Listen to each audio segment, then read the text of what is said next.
Lectura de Génesis capítulo 12, versos 7 y 8. La lectura para estos pasajes en el texto hebreo es la siguiente.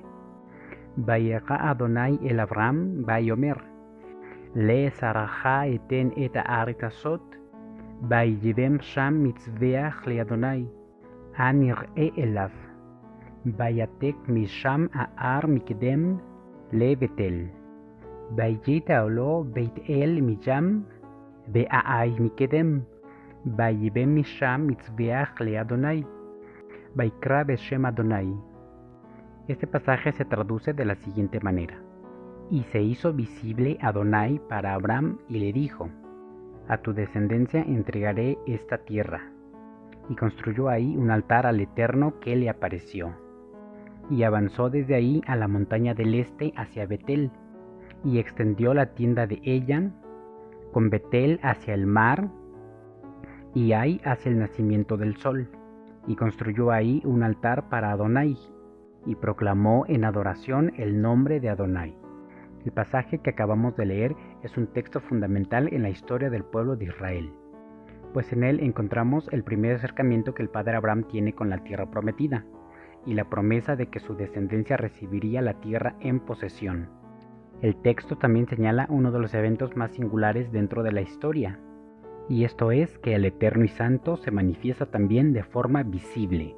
El análisis gramatical de este pasaje nos transmite un ritmo acelerado de acciones, pues emplea la forma dominante del Vav consecutivo, y esto es la letra Vav con la forma verbal imperfecta, lo que nos enseña una narrativa de carácter acelerado.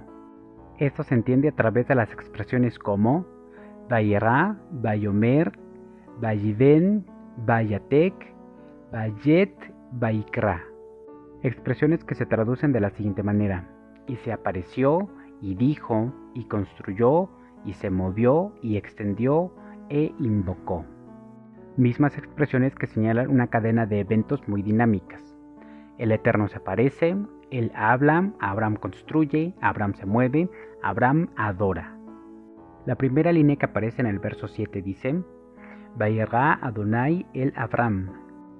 En primera instancia tenemos la aparición del verbo ra'ah, cuyo significado literal es ver, y en este caso se encuentra configurado en la primera persona del singular masculino, en forma nifal. La voz nifal puede considerarse una voz pasiva o reflexiva, es decir, la acción del verbo recae directamente en el sujeto, o el sujeto mismo es quien realiza la acción. De esta manera, la traducción más exacta de la frase, Vayera Adonai el Abraham, se puede entender como, y se hizo visible Adonai para Abraham. En este contexto, la aparición física del Eterno le da legitimidad a la promesa de la tierra y ratifica el llamado previo que había hecho a Abraham. Esta aparición física le otorga un carácter personal a la fidelidad de Abraham y a sus acciones.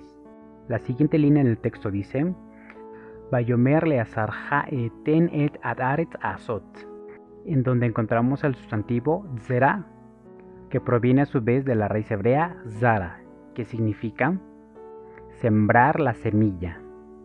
De manera que la expresión zera hace referencia a los descendientes o a las semillas que van a fructificar desde Abraham. El Eterno señala que a ellas les entregaría la tierra. La tercera línea en el verso 7 dice, Vayavem sham mitzveach le Adonai, en donde en primera instancia encontramos el verbo vaná, que se puede entender como construir, pero también tiene la connotación de trabajar con inteligencia o realizar un trabajo con profunda planeación. También es realizar un trabajo que requiere alta concentración, lo que sugiere la fuerte iniciativa y el compromiso personal que Abraham tenía con el Eterno. En esta línea también encontramos la expresión mitzveach, que comúnmente se ha traducido como altar de sacrificio, pues su etimología proviene de la expresión zabaj, que significa sacrificar o abrir el animal. Este era un altar en el que Abraham ofrecía sacrificios de animales al Eterno. De esta manera podemos notar que Abraham también fungía como sacerdote de su hogar.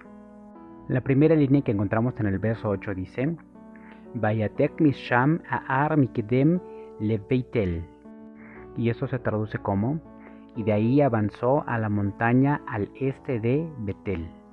En esta frase el primer verbo que aparece es la expresión atek, que significa moverse, avanzar o continuar más adelante.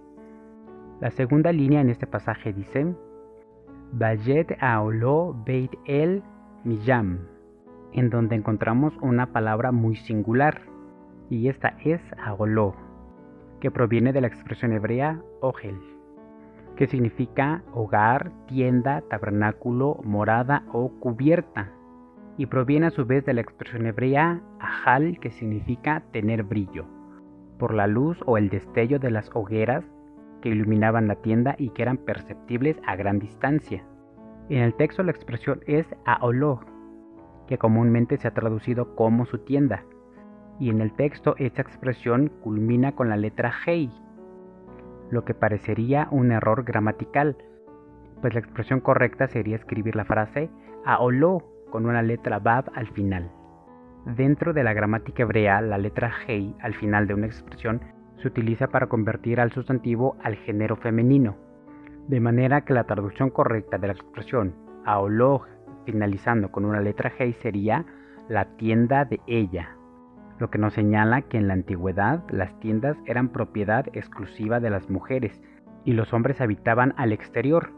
La tienda era exclusiva para las mujeres, a donde ellas podían resguardarse y criar a los hijos, mientras que la labor del hombre era vigilar el rebaño y estar fuera de la casa para vigilar el territorio, tal como lo vemos en el relato de Génesis capítulo 18. En este relato también encontramos dos expresiones que señalan puntos cardinales.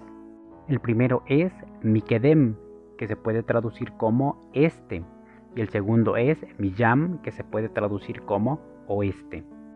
En definición, la palabra mikedem proviene de una expresión hebrea que es kadam, que significa en sentido literal la reunión de la sangre, y se refiere al este como el lugar del nacimiento del sol.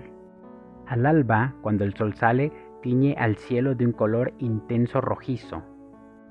Por otro lado, la expresión miyam se refiere al oeste, y su significado etimológico es desde el mar, y se refiere al punto cardinal del oeste, pues en Tierra Santa el sol se oculta en la dirección del mar Mediterráneo.